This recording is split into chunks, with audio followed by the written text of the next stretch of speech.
Here's something that struck me during the interview you're about to hear with Natalee Bigger Stockdale. Making art, specifically the visual arts, circumvents the language centers of our brain. Now, of course, when we leave a cult or other high demand situation, there are wounds and other parts of ourselves that need expression. And what I realized when Natalee said this about visual creative expression, so things like drawing, sculpting, crafts, that kind of thing, dance maybe even, is that not all expression needs to come via language. As a writer, I'm very language oriented, so this was a big aha moment for me. Art therapy can help that expression to happen and help us to reach places of healing that we might not otherwise access. I'm Alexandra Amor. This is episode 4 of Creative Alchemy. Welcome to Creative Alchemy. I'm your host, Alexandra Amor. I'm an author, a writing and publishing coach, and a cult survivor. This is the podcast where my guests and I explore the healing properties of creative expression. In each episode, we discuss how creativity can help us alchemize trauma into something meaningful and something that may even help others.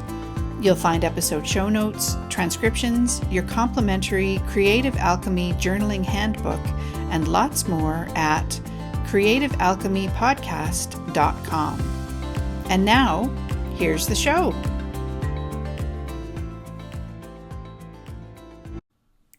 Hello, everyone, and welcome to this episode of Creative Alchemy. I'm so happy that you're here. And thank you to everyone who listened or watched the first 3 episodes that dropped last week. It was a real delight to see people actually tuning in and listening or watching for a brand new show. Yeah, that was really exciting. I mean, the numbers weren't in the thousands, but I'll take it. Anyone who wants to listen, I'm happy that you're here. So before we get into my interview with art therapist Natalee Bigger Stockdale, I wanted to mention an article I saw this week, which perfectly ties into our conversation. It's summer here in British Columbia as I record this, and we've been having a pretty bad wildfire season, as happens these last 10 years or so. Wildfires seem to be pretty bad all over the place these days. Europe, I think, is experiencing a pretty bad summer. And so what's happened is, of course, that lots of people get displaced from their homes, and particularly this year in the Okanagan region of our province, which is kind of south, close to the border with the United States, and central, like away from the coast. It's deserty in there. In fact, I think that's one of the only places in Canada that has rattlesnakes. So it's really dry. And then, so they've had lots of wildfires. There's a town called Summerland that has been particularly badly affected by this, but lots of places as well. And so I saw a headline the other day about how art therapy is being used as a support tool for people that have been evacuated from their homes because of the wildfires. So Penticton is a town in that Okanagan region. And the article said that the local Penticton and District Community Arts Council set up an area in a comfort center for evacuees. They set up this area with art supplies. So there were easels and paper and crayons and all different kinds of things. And evacuees who are there for shelter are welcomed and encouraged to use these supplies to draw or paint or write as part of helping them regulate their nervous systems during what must be a very stressful time for them. And the article includes an interview with a sculptor who hasn't had access to her studio while she's been evacuated. And she talks about how she bought some clay and she will be sculpting in a park or anywhere she can find space because she has been, quote, pining, end quote, to work in her chosen medium. So I just thought it was really a nice tie-in to this episode. So I'm very grateful for that. And it just, to me, it pointed to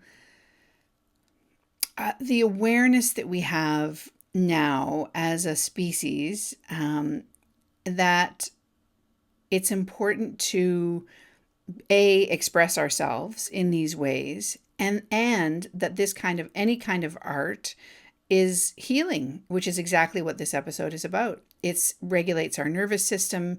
It provides us with forms of expression, which you'll hear Natalee talk about in the interview, and gives us an outlet for our whatever we're feeling, our fears, our pain, our sorrow. So, yeah, really worth your time. So, I'll put a link to that article in the show notes, and you'll find that there. So, yeah, like I said, this ties in perfectly with the work that my guest, Natalee Bigger Stockdale, does. One of the things Natalee mentions in the interview is how making art reflects how we show up in the world. I thought this was a really interesting point as well. And in the article that I've just referred to, one of the evacuees and artists who was interviewed said the same thing. When we leave a high demand situation, speaking from personal experience, of course, our identity and sense of self can be really damaged. And in fact, cults specifically make a concerted effort to erase each person's sense of self. Um, and they do that specifically so that so that we'll make fewer demands on them, so that we'll fall in line, so that we'll be good followers. We won't object to what's going on. Of course, there's a strategy behind this. So no wonder we struggle with our sense of self when we leave. We struggle with our autonomy. And one of the things that I had to work really hard on after leaving the cult was rebuilding that sense of self and reconnecting to an awareness of what my place was and is in the world. And creative expression, of course, can help us to do this. This is why this podcast exists, and it's why my guest Natalee does the work that she does. She is both a cult survivor and an art therapist. So let's jump in and hear from her about how art and creative expression support us on a cult recovery journey. Thank you for being here. Natalee Bigger Stockdale, welcome to Creative Alchemy. Thank you, Alexandra. It's nice to be here. It's great to have you here. So, why don't you tell us a little bit about your background? Sure. So got my notes here. Okay. But I'm trying to be maybe more conversational. So, um, background, there's a lot. So I know we'll probably get into the professional part because that'll be part of art therapy. But for me personally, I grew up in Iowa, uh, in the US. So Midwestern girl, kind of rural and small town. Uh, I always loved art, was really drawn to that. But I was trained in classical music. That was kind of my mom's dream for me and our family. And it was easy for me, still work, but I think the thing that was the easiest and just came out of me naturally as a um, maybe like a native language, if you will, or a native expressive mode was through visual.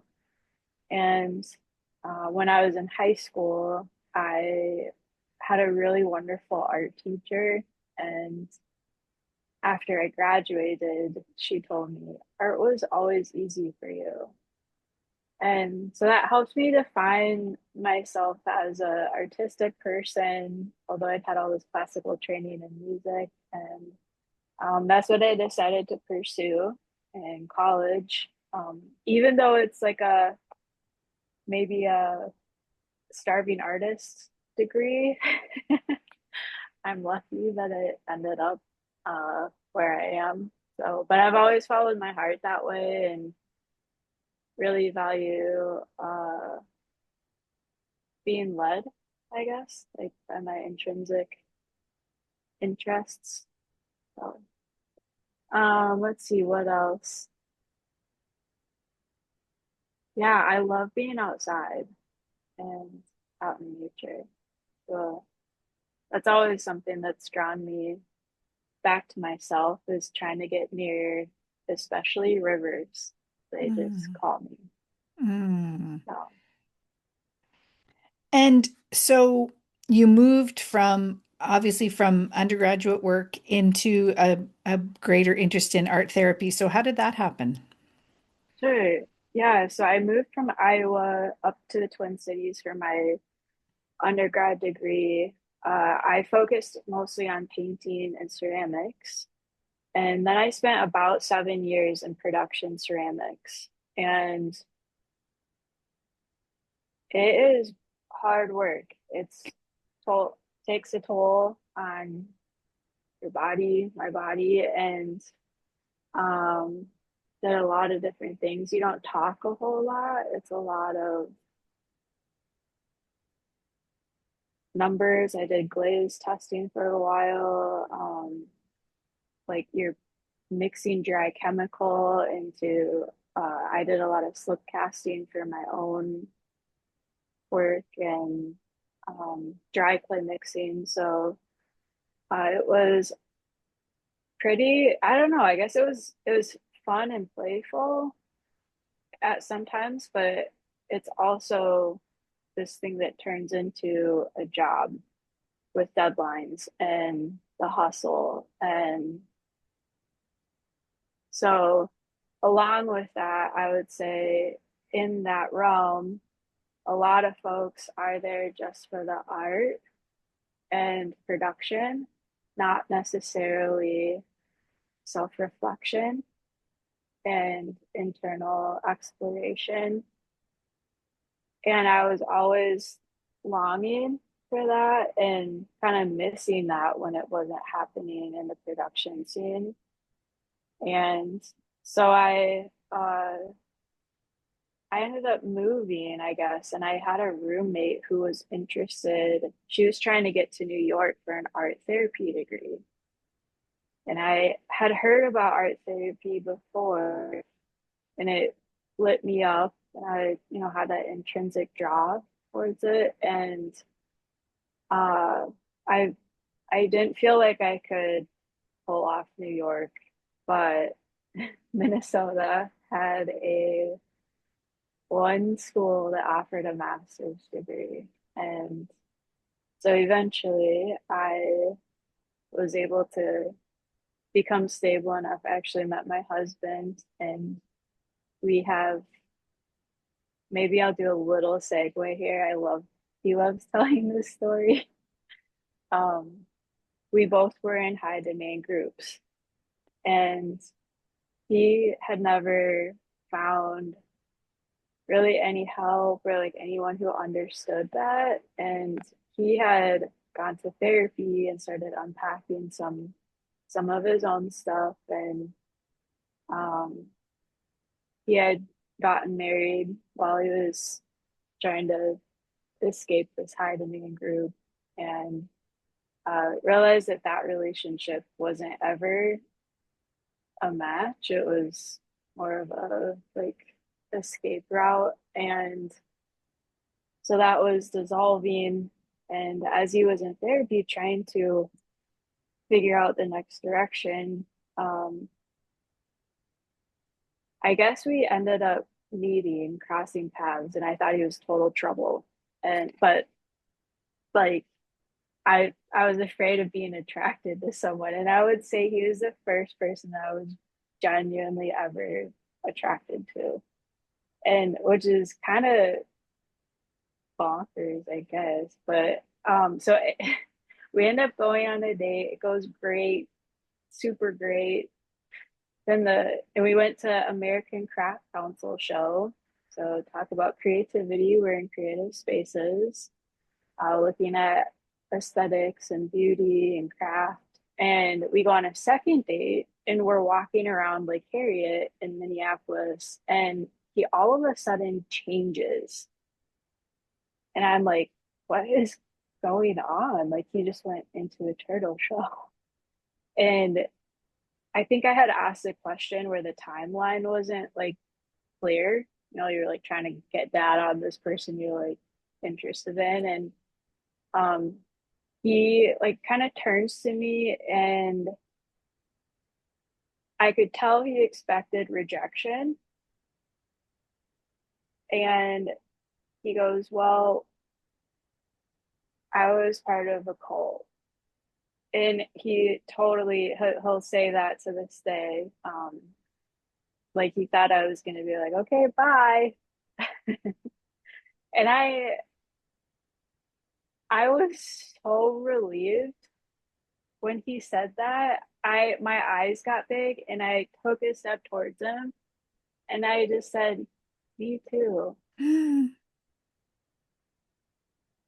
And we've been inseparable ever since. Oh, Yeah. wow. I'm getting chills all over when you said that. Yeah. So that's it. He's a really big gift to me. I think we are to each other. And um, long story short, up to how I got into grad school. So life finally became stable for both of us in a lot of different ways when we found each other. And I was able to pursue that dream of getting an art therapy degree and uh, got into private practice. And this is a key point, though, with my specific degree. I was trained in Adlerian psychology. And quick snippet, I guess this is like nothing that I wrote on the paper questions, but maybe it'll be interesting. Um, so Adler, Freud, and Jung were all contemporaries. Adler was he's easily forgotten in the history or lineage of psychology because he was actually the president of Freud's publishing house Mm. and he disagreed with Freud publicly in one of the forums about women being inferior and that our core drive was of a sexual nature. And Freud called a vote and they voted him out. He was excommunicated, and all of his publishings in Freud's journal were revoked. And so he, Adler went away and continued to develop what we call individual psychology. It's its own branch of psychology, and it's at its core, it's about belonging. So the desire to belong with our fellow human is our core. Um, it determines our behavior of a dream of how this is going to help me secure a position with people around me, whether that's a tragic strategy to meet that need or a beneficial one is more of the question. And he was really into the creative life force so that everybody is a unique creative expression, really, like their personhood, their personality. Um, and anytime we interact with someone different, it's actually like a whole different painting, if you will, or like a whole different, um, even hybrid, like when two different people come together, that's even a new thing. So for me, it dovetails into art therapy really well because that's kind of the meta level. But then when it comes down into the materials and working with someone in materials in a clinical way, it's you're seeing that person in a projective exercise.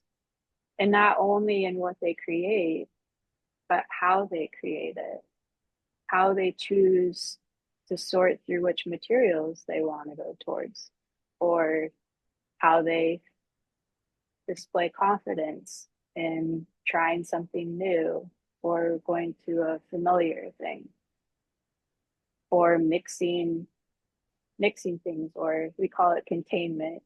Like, I hear this almost in my professor's words, the containment of the materials. Is it all over the room? Are we needing to bring it in for them? And that's a co regulating act? Or are they even is it hard for them to even make a mark because they're afraid to take up space or to make a mistake. So different kind of spectrums or directions of movement with that. Uh, so I did that for um, about 5 years, and yeah, so at Adler, it's very embodied, I would say, and very relational. So experiential learning is Adlerian. He's also very pragmatic. He wasn't into this. I love psychoanalysis, and my friendly folks who practice this, invaluable. Thank you for their work. And Adler had this idea of brief therapy, that it was to help people get to that strategy, resolve this strategy of how to have their need for belonging met. And if we can help them do that, then we can help them get along in their lives. And we work ourselves out of a job, essentially. Um, so, that being said, Adler Graduate School was a nonprofit, and it uh, was not a research institute. And my classes that I was most intrigued with were these more like assessments, how they had taken art making and then applied standardized measurement tools to it, which is really hard. That's like so abstract. Like what it, but there's several people who are in that and gathering data on that and generating kind of these themes, or I won't say norms, but like ideas that come out of humans when they go through certain things, or when they're connected in a certain way, or how they display a family, projective exercise of their family on a piece of paper. So that's what really drew me into my interest in PhD land. Um, always, yeah, always reaching out to people in my textbooks, seeing if anybody would get back to me. And one did. Um, and that's Dr. Nancy Gerber, who I am getting to work with at FSU. So uh, she told me, she kind of walked me through this process after I was licensed and working with people and really getting to know the field. She said, if you want to get into doctoral work, look for the gap. Mm. And so I kind of I I fell in one with this type of recovery work, with high demand group recovery work, and because there's Okay. there's so little. And clinically speaking, I mean, we've got like podcasters, we've got Netflix, like these are all valid collective expressions of this theme that's emerging in the collective awareness. Hmm.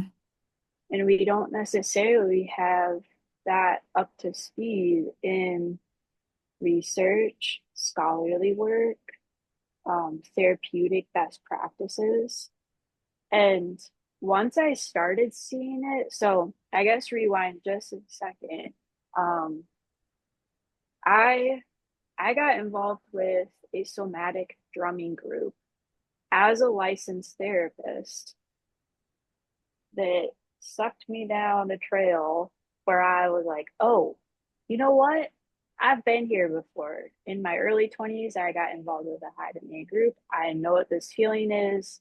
I'd done EEG training. I know what this looks like on a screen. My theta is off the charts right now, and I am dissociating. And they're telling me that it's good.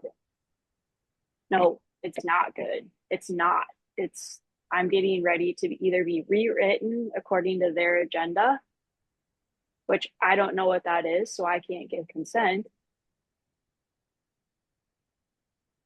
or I'm just gonna float away until like nothing's left. Oh, you can even tell like just recalling it, I'm like, well, um, so good intentions found me up in a similar situation, and I left. I left in time, and I had something that got brought up for me. So I guess the researcher term is like heuristic, like starting from within research.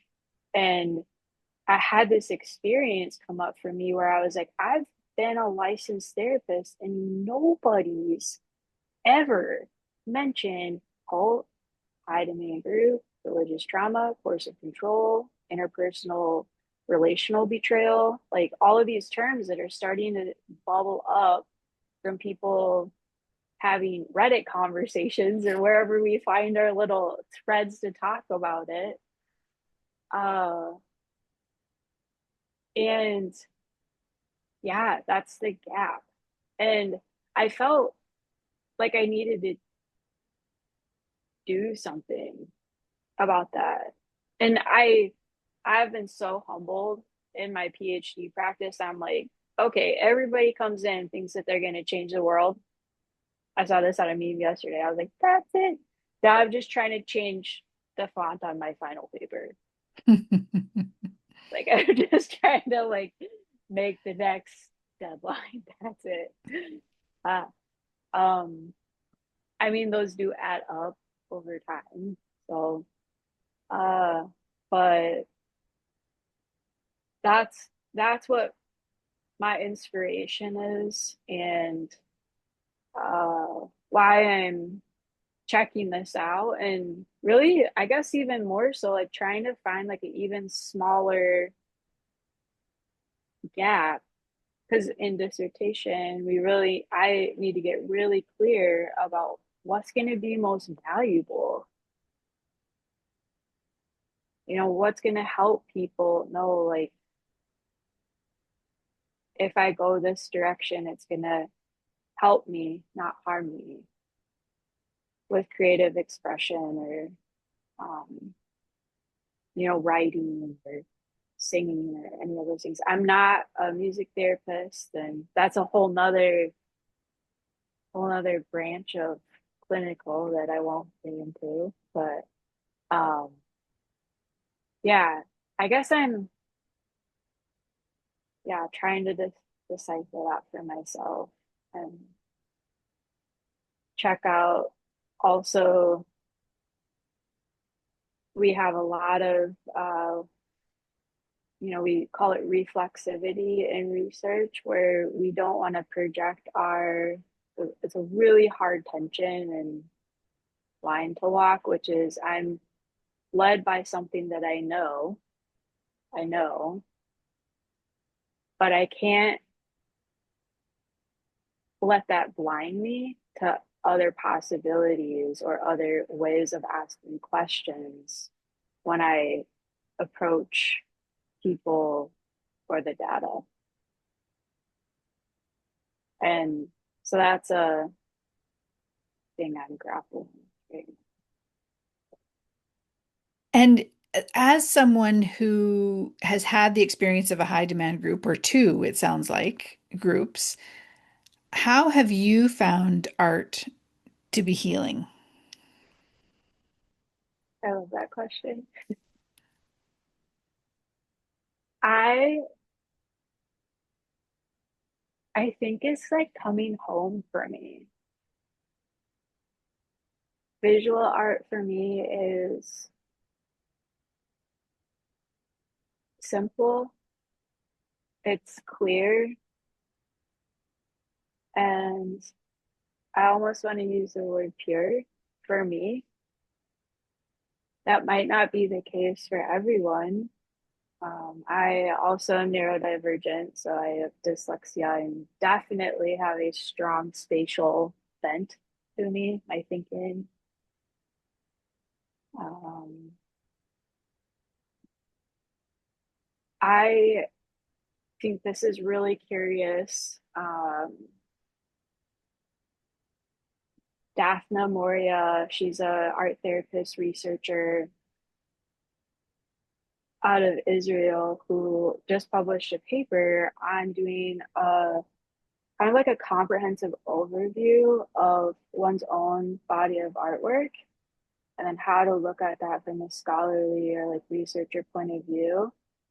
And unknowingly, when I heard her speak and read her paper, I am like, oh my gosh, I did that about cults because I had this whole body of artwork that I had made that I could never explain. And if you go through art school, your teachers are always like yakking at you about clarify your voice, clarify what you're saying. And I'm like, how do I do that? It's an image. Like and no one can see me. No one's like speaking to the wound that happened. So I don't know how to articulate this or even in what direction to go. It was purely material exploration at a certain point. But these themes, as I've gone back and looked at them, is actually the portfolio that I pulled together to get me into the PhD program.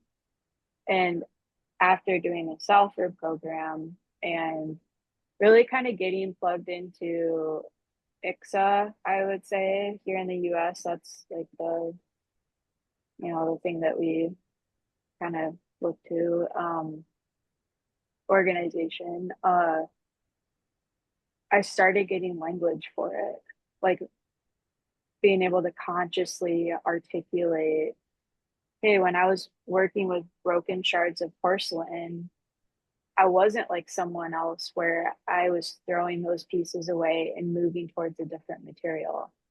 I was determined to use these even though they're broken and they're razor sharp.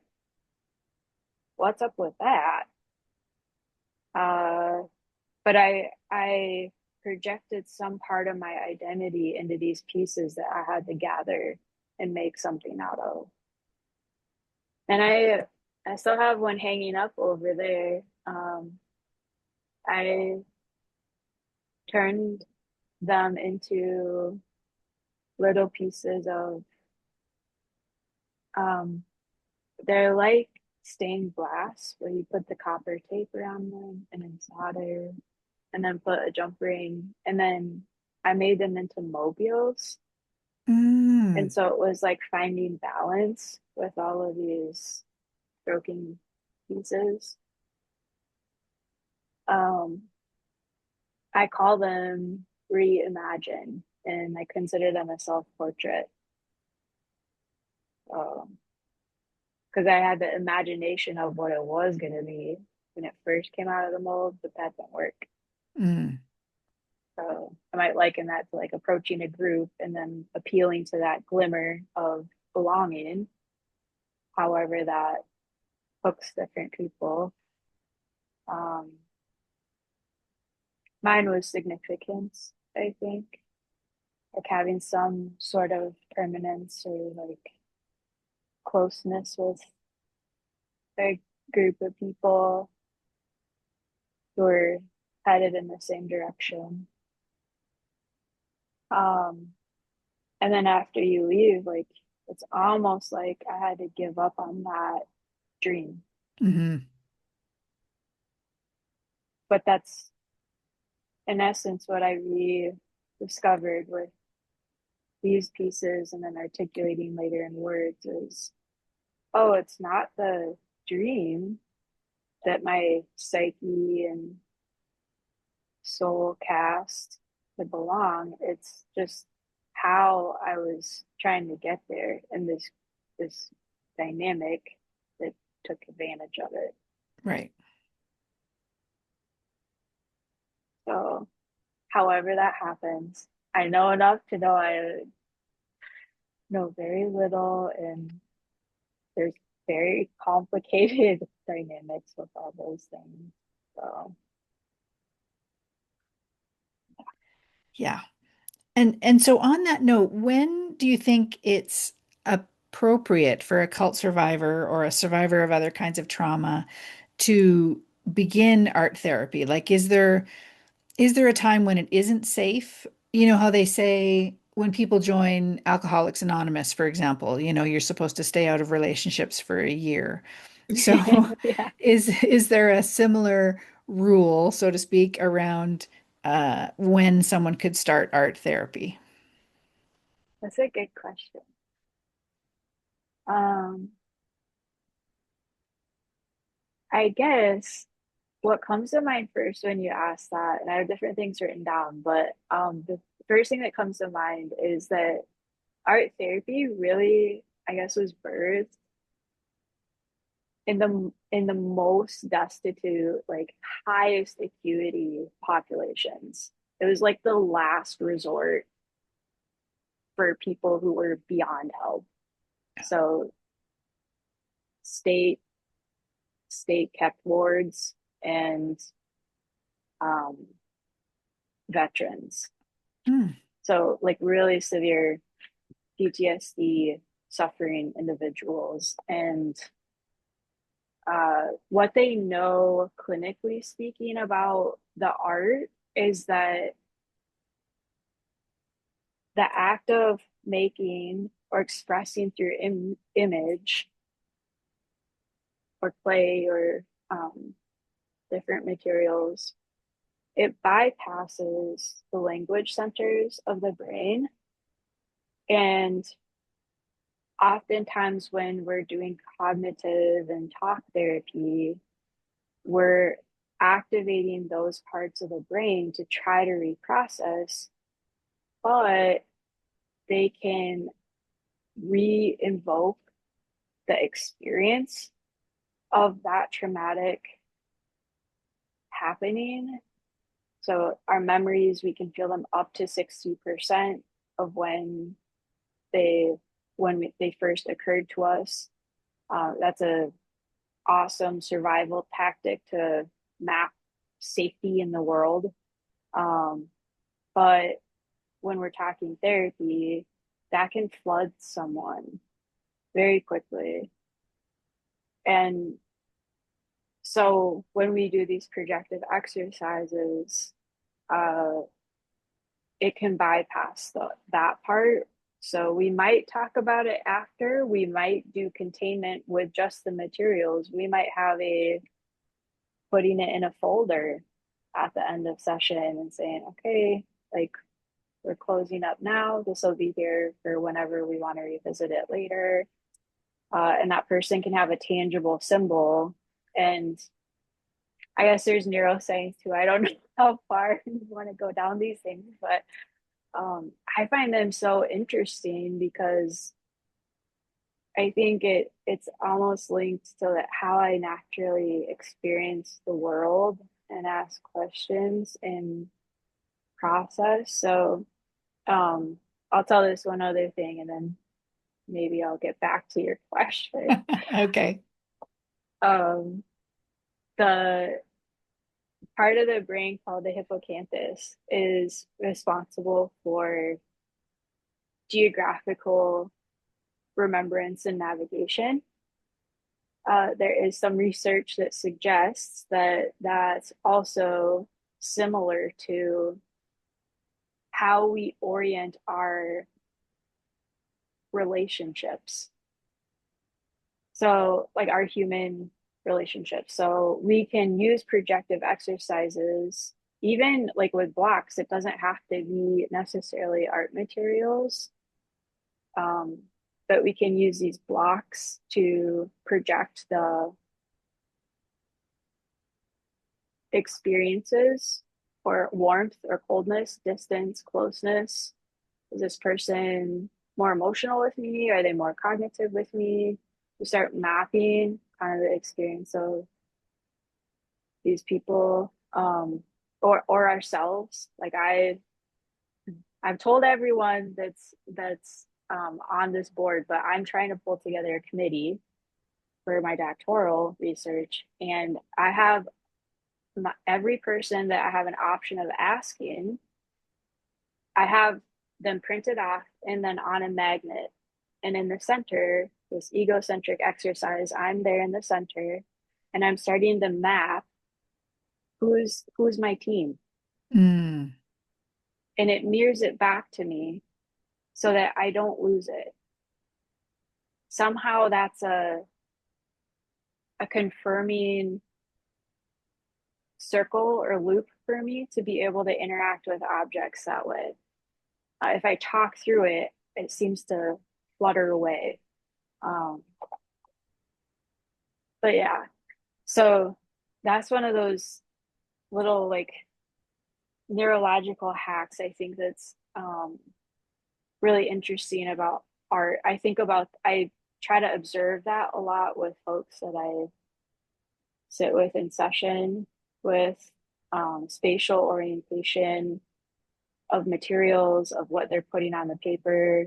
Uh, Even if they're really like drawn to fibers or like knotting jewelry bracelets, there's kind of like a bilateral soothing thing to that. Like, okay, we're like doing some somatic soothing, and usually that pacing, like we can wind down in the session and get to like one or two, like maybe like big landing places for them of like, whoa, I experienced betrayal. And then they just go right back into nodding. So it's not this big overdone, you know, explosive emotion, I guess. Like it's really taken into the objects. So to your question, wow, it's a bunny trail. I love bunny trail. They might be my spirit animal. Um, your question is there like a wrong time to start art therapy? Um, I would say obviously if the person's in crisis, like there's a pretty big spectrum of people coming out of groups, and depending how long they've been in the group, what group it is, if they're first generation survivor, second generation survivor, that can be determinants of whether art therapy is I would call it like maybe an auxiliary support. Like if we're in crisis management, I don't want to be doing bracelet reading with you. I mean, it could be helpful in like an extreme case, but we want to make sure basic needs are met. Um, so that's part of any clinical assessment, though, with having someone come in and we're checking like, are your basic needs met? Are you experiencing psychosis? Do you need medical attention? And sometimes that role is helping those services get lined up first. Um, I think it's important to know too that art therapy is an emerging field. Mm. And so at Adler, I was dually credentialed. I didn't really know this when I got out into the big, broad world of art therapy, but I was trained as a licensed professional clinical counselor and an art therapist. I see art coming through in pretty much everything I do, especially as like a meta view of I'm a pretty creative person, even with how I talk to people. Um, so with that being said, there may be certain art therapists that have extra clinical support that they can offer, so that can be kind of a dovetailing service or support. Um, but yeah, I would look at probably like more stability of the person, and then the fit. Obviously, we want the fit of the person with the therapist to be good. Um, and some art therapists, I've been trying to do my due diligence with presenting, um, but not all, just like normal therapist world, like not all therapists know about this. And in fact, many of them don't. And even if they know about it, it's, are they willing to learn outside of session? Are they, I know, let's see, the Lalich Center has a CE course that um, therapists can take. Are they willing to check that out? Are Mm-hmm. they willing to meet you there? This goes for art therapists too. And um, credentialing is up and coming too. So I'm dually credentialed in Minnesota and in Florida. But some some art therapists aren't. And so that's, just a different consideration to take in mind. And I would say for the person who's looking for art therapy, or like, is that a potential for me? Um, what do I want out of this? Mm. Am I going in with an idea of I'm going to develop skills around art? That might be an art class, not an art therapy class or session. Art therapy, you're gonna probably have some like really profound digging. Like, if I could say that, it's our job to titrate and stay paced with you, but it's also this, like, we're not doing our job if we're not asking hard questions and being there with someone with the darker stuff. So, yeah, asking what they want out of it. Art therapists are also going to have a treatment plan goal. I think they should. Uh, for cult survivors, I think this is really important. So they also know an end date, like that. For me, honestly, I sometimes shy away from engaging with my own therapy because I'm like, oh gosh, forever long.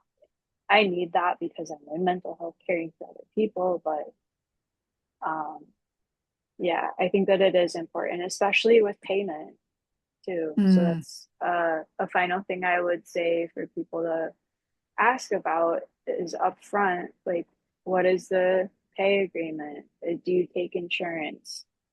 Um, do you have a sliding scale fee if you're not in insurance? And how many sessions do you think it might take to work through this specific issue? So, and as I say those, I'm thinking, oh yeah, that type of client probably is, I would say, like 5 to 10 years out of their group. Mm. That's not somebody, although if it's someone's way that they process, like it could be straight out of their group that they're like, I just need a place where someone can witness me expressing this horrible things that happen to me, and be able to contain it with me. Yeah. So Yeah, yeah, I very, very good points. And I really appreciate you bringing that up because I think it's so important for people to keep themselves safe when they're searching. And as a cult survivor myself, and you've had this experience too, we're so vulnerable when we've just left a high demand group.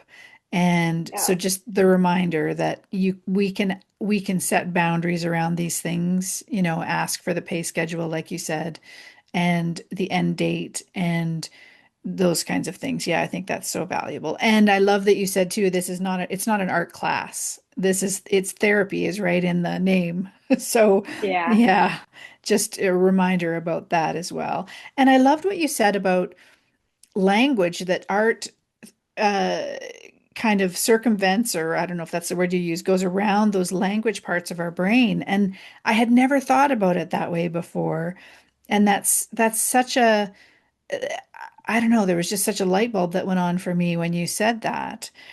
And as a word person, a writer and someone who expresses themselves very much verbally, I can really see the value sometimes in getting out of that kind of habit in a way and expressing myself in a different way.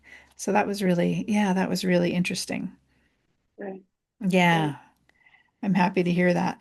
So, on that note, how would someone, a cult survivor or anyone else, find an art therapist in their area? Yeah, that's a great question.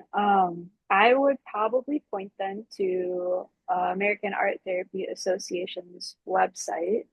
They Okay. have a provider uh, directory, and within that, usually most states are having their own um, chapters nowadays. Minnesota's actually just dissolved, but Florida has one, so you can check out their website. But AmericanArtTherapy.org, I believe, and you can search, I believe, by state and check out who's licensed and certified that way. So we're Okay. out there. Yes, yeah, exactly. Okay, so I'll put a link to that in the show notes, and then Oh, I'll see if cool. I can find a Canadian equivalent as well, since I'm in Canada. There That's must be. right. Yeah. Yes, I think there is a Canadian Art Therapy Association. I'm pretty sure there is. So, Okay. um, yeah, I can try and send that to you as well. Okay, great. Yes, and I'll put some links in the show notes. Um, and so if someone can't, doesn't have the resources to work with an art therapist one-on-one, what are some Mhm. other things that they could do, perhaps? Sure. If they feel drawn to this. Drawn to art making. Yeah. Um, yeah, it's a really good question. I think of art therapy really as a spectrum. And I don't want to say that things outside of the clinical setting are therapy because that's not therapy, but it's still this really essential part of their creative self that they may have the safety, even just alone, to start reflecting in a nonverbal way and starting to capture notes. Not like, I would say, like visual notes, like an aggregate of aesthetics, if you will. I think these are powerful things that we can reference in constructing or reconstructing identity after we've been through identity dissolution or foreclosure. Um, so I would say get a sketchbook if that draws you. That might be get watercoloring little setup, put it in your backpack. Um, it might be knitting for some people. Like go towards the thing that draws you. Maybe go on a day trip to Michael's if you've got the budget, set a $20 budget. And what's one little thing I could uh, acquire to inspire me? And in that act, there's these micro choices and uh, discernment or self connection where you get to make a choice again. and practicing that choice making, and then having an object at the end to take with you can be kind of that anchor, if you will, in other environments. So I think that's, yeah, I think that's what I would say. There's a really phenomenal author named, I think she's great. Might have a cult following, so don't get too culty about it, I guess. But um, Julia Cameron, Yeah. yeah, you know. Okay, Yeah. I'm looking at my picture over here. Um, I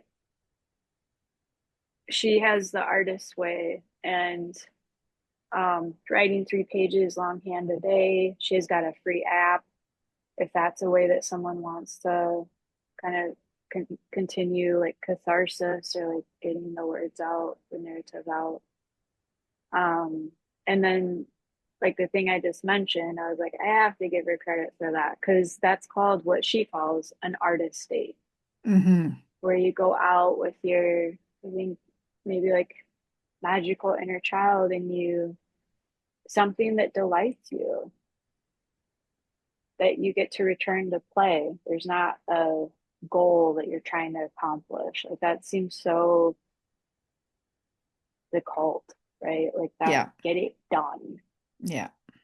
So just practices that kind of loosen that and then get back into, yo, I'm a human being, not a Mm-hmm. human doer. Right. Yes. Yeah, that's such a good reminder about the artist dates. And she says things like even just going to a yarn store, even if you don't Yeah, knit, but just seeing the colors and feeling the different textures, that she yeah, considers to be an artist state. Yeah.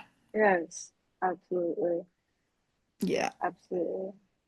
And maybe finding other creatives. I mean, you even talking about this, I was like, yes, I remember that. Like that, it's delicious, like in a kind of like alive kind of way with the Mm-hmm. colors and textures and like being drawn to different things in the store and wonder. Mm-hmm.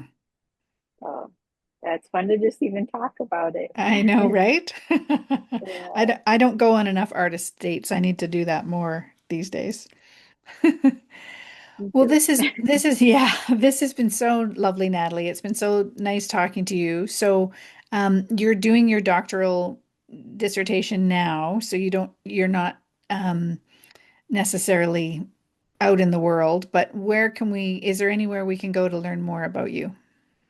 Sure. I If I have work coming out, I will put it on my LinkedIn Okay, profile. So if there are folks who want to follow along or friend me or connect or whatever, uh, that's where I'll be for a little while. great. Okay, so I will put a link to that in the show notes as well. And you mentioned ICSA as well, and I wanted to say, for those who don't know, that's the International Cultic Studies Association, Yep, and I'll put a link to that in the show notes as well. And you were at their conference earlier this. We're recording this in July 2026. You at their conference earlier this month? I was. Yeah, I had 2 presentations with them this year on art therapy and internalized shame. That was with Felicia Rosario, and I think people might be able to find recordings of those maybe in their archives if that interests them. I get Okay. pretty academic, so I just fair warning. Okay. It's still, I think, interesting, but just, you know, and you can see that body of artwork that I talked about that got me into the PhD work on one of those. So, Yeah, yeah, okay. Great. Awesome. Okay. Well, again, thank you, Natalie. It's been lovely chatting with you. thank you. Thanks for having me. You're welcome. Take care. Thank you for listening. I hope you found the show helpful and uplifting. You'll find all the backlist episodes and show notes at creativealchemypodcast.com. To learn more about how to use journaling as part of your healing toolkit after a cult or other traumatic experience, Get your complimentary copy of the Creative Alchemy Journaling Handbook at alexandraamor.com/alchemy. See you next time.